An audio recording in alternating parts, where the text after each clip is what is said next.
COVID-19 को दैनिक update लिएर उपस्थित भएको छु। पहिलो अपडेट मैले प्रयोगशालाको परीक्षणबाट गराउन चाहन्छु। हामीले दुईवटा विधिबाट परीक्षण गर्छौं। पीसीआर को हालसम्मको कुल परीक्षण संख्या 7688 पुगेको छ। त्यसैगरी र्यापिड डायग्नोस्टिक टेस्टबाट गरिने परीक्षणको संख्या हालसम्म 16565 पुगेको छ। यसरी कुल परीक्षण हाम्रो 24253 भएको छ। गत 24 घण्टामा हामीले 4822 वटा नयाँ परीक्षण गरेका छौं। र्यापिड डायग्नोस्टिक किटको प्रदेशको अपडेट गराउन चाहन्छु। प्राय सबै जिल्लाहरूमा यो सुरु भइसकेको छ। सुरु नभएका जम्मा 2 वटा जिल्लाहरू छन्, सोलुखुम्बु र डोल्पा। त्यो बाहेक अरु 75 वटै जिल्लामा यो परीक्षण सुरु भइसकेको अवस्था छ। हामीलाई रिपोर्टहरू प्राप्त पनि भइरहेका छन्। क्वारेन्टाइनमा हाल बसेका व्यक्तिहरूको संख्या 4607 छ। त्यसैगरी आइसोलेसनमा रहेका व्यक्तिहरूको संख्या 90 छ, जसमध्ये काठमाडौँ उपत्यका भित्र 5 जना हुनुहुन्छ भने उपत्यका बाहिर 85 जना हुनुहुन्छ। कल सेन्टरको अपडेट गराउन चाहन्छु। हाम्रो 2 वटा कल सेन्टरहरू हो, 1133 र 1115। त्यो 2 वटा कल सेन्टरमा 2632 वटा जिज्ञासाहरू आएका छन् गत 24 घण्टामा, जसको हामीले सम्बोधन गरेका छौं। यो कल सेन्टरहरू विभिन्न प्रदेशको पनि छ। प्रदेशको अपडेटमा यो कुराहरू पनि आइरहन्छ। कोभिड-19 सम्बन्धी हाम्रो मोबाइल एप हाम्रो स्वास्थ्य छ र वेब पेज छ हाम्रो covid19.mohp.gov.np। त्यो 2 वटा एप्लिकेसनहरूमा आफ्नो स्वास्थ्यको सेल्फ इभ्यालुएसन गर्ने संख्या हालसम्म 18208 पुगेको छ। गत 24 घण्टामा 578 जना व्यक्तिहरूले सो मूल्याङ्कन फारम भर्नुभएको छ हाम्रो वेब पेज र मोबाइल एप मार्फत। त्यसमा रेड जोनमा पर्ने हालसम्मको संख्या 251 छ। गत 24 घण्टामा 2 वटा मात्र रेड जोनमा पर्नु भएको छ। यो भनेको सम्भावित संक्रमित हुन सक्ने व्यक्तिहरू हुनुहुन्छ। उहाँहरूको ट्रेसिङ हामीले सम्बन्धित महाशाखाबाट र कल सेन्टरहरूबाट गरिरहेका छौं।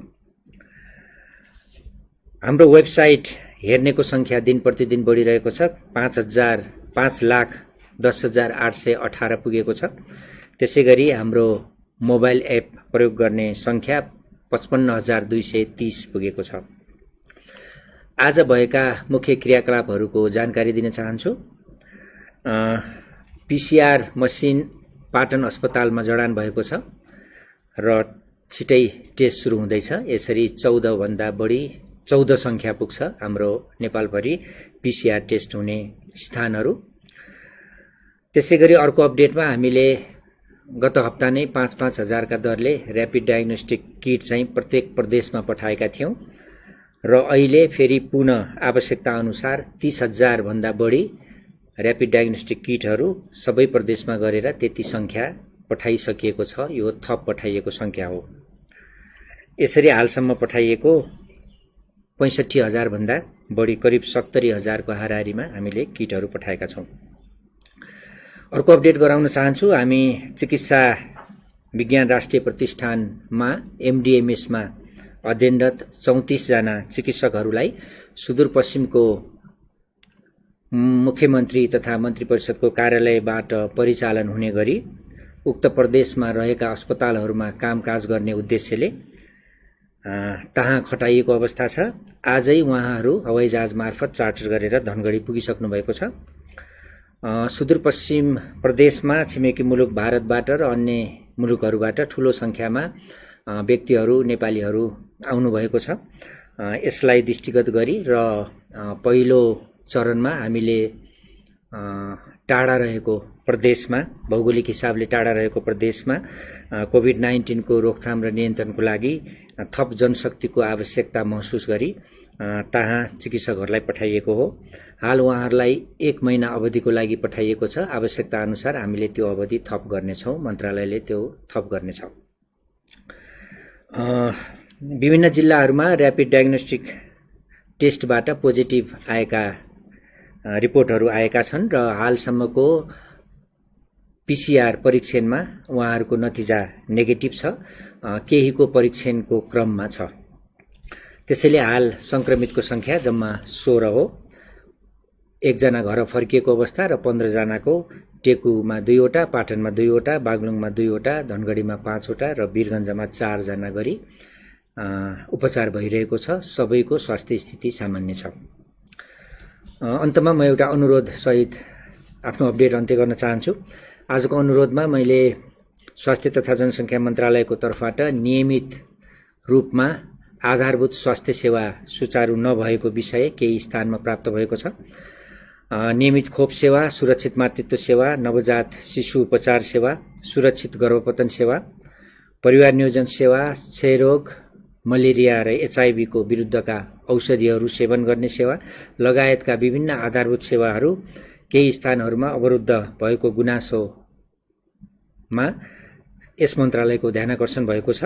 यस सम्बन्धमा हालै जारी गरिएको कोभिड-19 को महामारी सन्दर्भमा कोभिड तथा अन्य स्वास्थ्य सेवा प्रवाहका लागि अन्तरिम निर्देशिका जुन जारी गरिएको छ, त्यो निर्देशिकामा पनि यस सम्बन्धी उपचार गर्ने अस्पतालहरू बाहेक अन्य अस्पतालहरूले नियमित रूपमा यस्तो किसिमको आधारभूत स्वास्थ्य सेवा दिनुपर्छ भन्ने उल्लेख गरिएकै छ। तसर्थ हरेक स्थानीय तहमा रहेका हेल्थ पोस्टहरू, प्राथमिक अस्पतालहरू, प्राथमिक स्वास्थ्य केन्द्रहरू मार्फत नियमित रूपमा यस किसिमका आधारभूत स्वास्थ्य सेवाहरू प्रदान गरिरहन यस स्वास्थ्य तथा जनसङ्ख्या मन्त्रालय अनुरोध गर्दछ। यसका लागि आवश्यक पर्ने औषधि र औषधिजन्य सामग्री उपकरणहरू स्वास्थ्य सेवा विभाग मार्फत व्यवस्था हुने नै छ र यसरी स्वास्थ्य सेवा प्रदान गर्दा भिडभाड नगर्ने र स्वास्थ्य सेवा लिन र दिनको निम्ति आवश्यक दूरी कायम गर्ने र सबैले यस किसिमको आधारभूत स्वास्थ्य सेवा पाउने सुनिश्चित गर्न स्वास्थ्य तथा जनसङ्ख्या मन्त्रालय सचेत छ र यो अनुसारको व्यवस्था गरिएको मैले जानकारी गराउँछु र सबै स्थानीय तहका जनप्रतिनिधिज्यूहरू, सरोकारवाला जीवहरू, स्वास्थ्य कर्मी, चिकित्सक सबैलाई यो काममा सहयोग गरिदिनु हुन अनुरोध पनि गर्दछु। किन भन्दा यस्तो खाले नियमित सेवाहरू अवरुद्ध भयो भने यसबाट भविष्यमा फेरि अर्को नयाँ किसिमको डिजास्टर आउन सक्ने स्थिति रहन्छ। त्यसले गर्दाखेरि यस किसिमका सेवाहरू अवरुद्ध हुनु हुँदैन। त्यस हिसाबले काम गर्न हामी मन्त्रालयको तर्फबाट अनुरोध गर्छौं। आज अब धेरै जसो विषयमा अस्पतालको व्यवस्थापनको कुरा, संक्रमितहरूको अवस्थाको बारेमा, संक्रमितहरू र सम्भावित संक्रमितको उपचार कसरी गर्ने, कस्तो किसिमको जटिलताहरू आउन सक्छन् र अस्पतालहरूले के गर्नुपर्छ र आफ्नो अनुभव सहित केही विचारहरू राख्दिन हामीले फोक्सो रोग तथा आइसियु विशेषज्ञ डाक्टर अर्जुन कार्कीलाई यहाँ निम्ताएका छौं। म अब डाक्टर साहबलाई यस कुरामा प्रश्न पारिदिन अनुरोध गर्छु।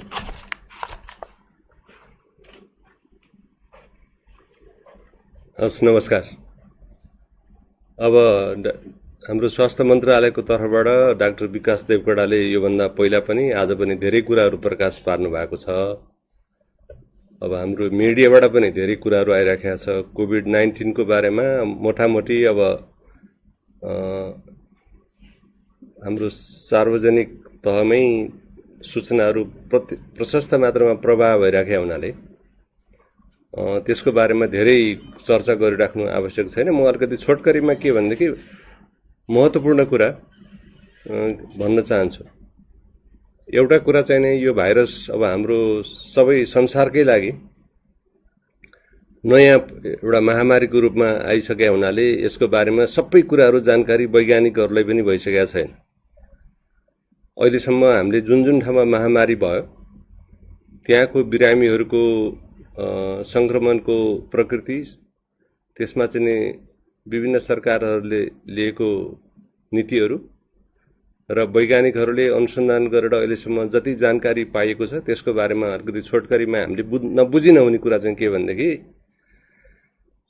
कुनै यो हावाबाट उठेर त्यतिकै चाहिँ हवाईजहाज उडे जस्तो गरिकन आउने होइन।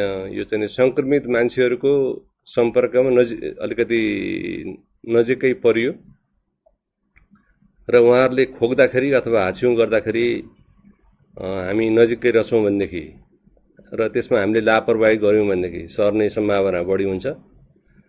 अनि एकचोटि रोग सरिसके पछाडि कतिपयलाई लक्षणहरू देखिन्छ, कतिपय मान्छेहरूले लक्षण पनि नदेखिने रहेछ। तर लक्षण नदेखे तापनि उनीहरूले रोग सार्न सक्ने, त्यो भाइरस सार्न सक्ने हुनाले हामीले कुनै मान्छेलाई खोकेको छ कि छैन, अथवा चाहिँ हाछ्यौँ गरिरहेको छ कि छैन, अथवा बिरामी भएको छ कि छैन भन्ने कारणले उसको छेउमा जाने कि नजाने भन्ने कुराको टुङ्गो गर्दाखेरि चाहिँ अलि बढी जोखिम हुन्छ। किनभने लक्षण पटक्कै नदेखाए मान्छेले पनि सार्न सक्ने सम्भावना भएको हुनाले हामीले मोबाइल फोन चलाउँदाखेरि पनि बारम्बार आइरहेको छ यो सन्देशहरू। त्यो चाहिँ स्थापित र त्यो उपयोगी भनेर वैज्ञानिकहरूले नै पुष्टि गरेका जोगिने कायदाहरू भनेको हामी सबैलाई थाहा छ।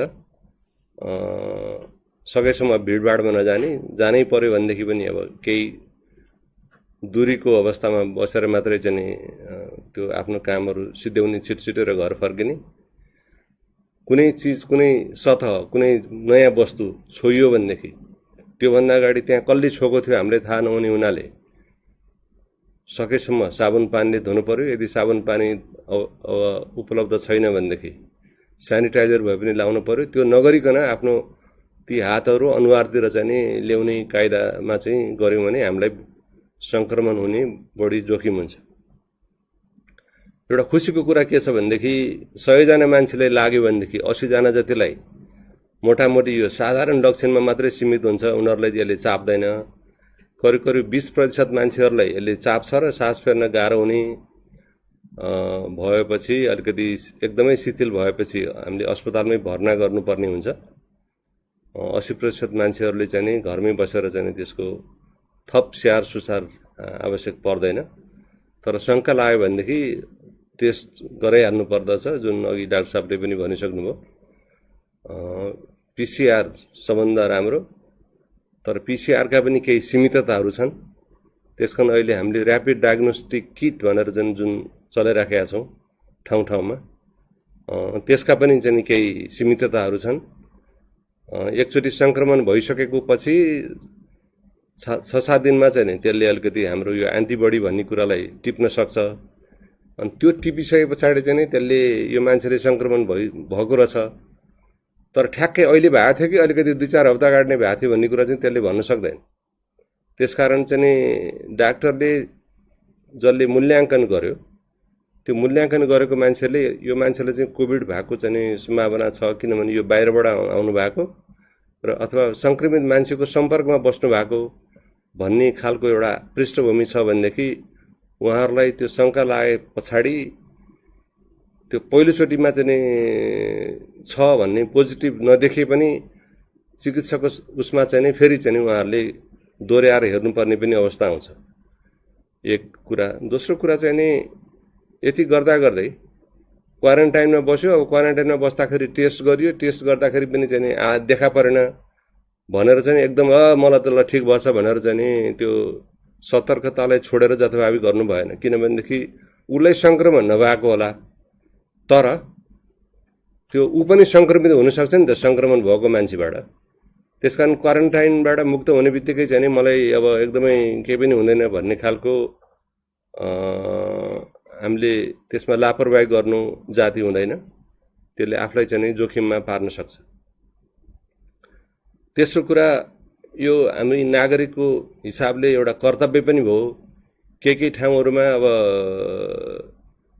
आफ्नो व्यवहारिक काम गर्नखेरि त हामीहरू बाहिर निस्किनै पर्यो। अब कतिपय ठाउँमा चाहिँ यो सरकारले भन्दैमा म किन टेर्ने, मलाई जे मन लाग्छ त्यही गर्छु भन्ने खालको अलिकति अल्पकालीन सोचाइबाट प्रभावित भएर अलिकति नियममा नबसेको, आफूले जुन सतर्कता अपनाउनु पर्ने हो त्यो नअपनाएको भन्ने खालको कुरा पनि हामीले ठाउँ ठाउँमा सुन्नमा आइराखेको छ। अब हामी एउटा यो मुलुकमा आएको महामारीलाई नियन्त्रण गर्नको लागि सरकारको तर्फबाट, अन्य सङ्गठनहरूको तर्फबाट, आम जनताहरूबाट जुन किसिमको अभूतपूर्व एकता र अभूतपूर्व चाहिँ समर्थन भइरहेका छ, यसमा चाहिँ यसलाई हराउनको लागि त्यसमा हामी सबैले चाहिँ एउटा नागरिक दायित्व हो, यो कर्तव्य चाहिँ पालना गर्नुपर्छ भन्ने कुरालाई म पनि यसमा चाहिँ फेरि अनुरोध गर्न चाहन्छु। र अर्को कुरा भनेको चाहिँ नि अब हामीले चाहिँ नि यो एकचोटि आएर चाहिँ नि यो फेरि सिद्धियो भन्ने पनि होइन। यो चाहिँ नि अहिले चीनमा चाहिँ नि जुन भएको थियो, चीनमा भएको एकचोटि उहाँहरूले नियन्त्रणमा लिइसक्नु भएको थियो। तर नियन्त्रणमा लिएर एउटा त्यो लकडाउनहरू पनि चाहिँ नि त्यसलाई अन्त्य गर्दाखेरि पनि फेरि नयाँ नयाँ बिरामीहरू पनि पहिचान भइराखेको छ। कोरियामा पनि त्यस्तै भइराखेको छ। त्यसो भएको हुनाले हामीले यो सतर्कता चाहिँ नि अब पोजिटिभ देखिन छोड्यो, अब त रहेन रहेछ गरे नेपालमा भन्ने दृष्टिकोणले पनि त्यतापट्टि गयौँ भने पनि हामीलाई धोका हुन सक्छ। त्यसो भएको हुनाले यो सबै कुराहरूलाई हामीले मनमा विचार गरौँ। र अहिले हाम्रो मनमा केही जिज्ञासाहरू छ भनेदेखि अहिले यो एपबाट यो उहाँले मोबाइल के अरे त्यो हाम्रो सोधपुछ गर्ने नम्बरहरू पनि, फोनको नम्बरहरू पनि बताइसक्नु भएको छ। र साथसाथै म अन्त्यमा के भन्न चाहन्छु भनेदेखि अहिले हामीले मिडियातिर पनि कतिपय मान्छेहरूले यो सामाजिक सञ्जालहरूमा पनि अलिकति चाहिँ नमिठो कुराहरू, अलिकति घोजपेचका कुराहरू, अलिकति सरकारलाई चाहिँ जसरी हुन्छ अलिकति चाहिँ घोज्नै पर्छ भन्ने खालको कुराहरूले पनि मान्छेहरूलाई अनाहकमा चाहिँ एउटा दिग्भ्रमित पार्न सक्ने खालको कुराहरू पनि त्यस्तो अभिव्यक्तिहरू पाइएको छ। अब यो अहिले महामारीमा सरकारका कमी कमजोरीहरू हुन सक्छन्, उनीहरूलाई चाहिँ हामीले यो गर्नु भएन भन्ने त्यस्ता खालका ठोस कुराहरू छन् भने सुझाव पनि दिँदै जानु पर्यो। सरकारले जे गर्छ चुप लाएर चाहिँ बस्ने भन्ने पनि होइन। तर अहिले चाहिँ सानो कुरा भयो कि त्यसलाई यही बेलामा हो हान्ने भन्ने ढङ्गको पनि व्यवहार गर्नु हुँदैन होला अहिले। त्यसो भएको हुनाले यो अहिले के सरकार, के नागरिक, के अन्य पेसाकर्मीहरू, स्वास्थ्य कर्मीहरू सबैले मिलिजुली एउटा गर्नुपर्छ। र अन्त्यमा म के भन्न चाहन्छु भनेदेखि यो स्थानीय तहमा अहिले खास गरिकन कर्णाली प्रदेशमा चाहिँ त्यहाँको जनताहरूले स्वयंसेवकहरूको परिचालन गरेर यो बाहिरबाट आएको मान्छेहरूलाई क्वारेन्टाइनमा कसरी राख्ने, उनीहरूलाई चाहिँ कुनै लक्षणहरू देखा पर्यो भनेदेखि त्यो कन्ट्याक्ट ट्रेसिङ भनेर भन्छ, उनीहरूको संसर्गमा आएको मान्छेहरूलाई कसरी पत्ता लगाउने, कसरी पहिचान गर्ने भनेर स्वयंसेवकहरूको चाहिँ टोलीहरू गठन गरेर उहाँहरूले एकदमै अभूतपूर्व कामहरू गर्नुभएको छ। मलाई लाग्छ त्यो चाहिँ अन्य ठाउँहरूमा, अन्य प्रदेशहरूमा, अन्य समुदायमा पनि त्यसको तौर तरिका र त्यसको पाठहरू सिकेर हामीले त्यसलाई लागू गर्नुपर्छ होला आफ्नो स्थानीय ठाउँमा भन्ने पनि म आम जनतालाई पनि स्वास्थ्य मन्त्रालयले पनि अनुरोध गर्न चाहन्छु। ठिक छ, टाइम सिद्धियो। हस्, धन्यवाद।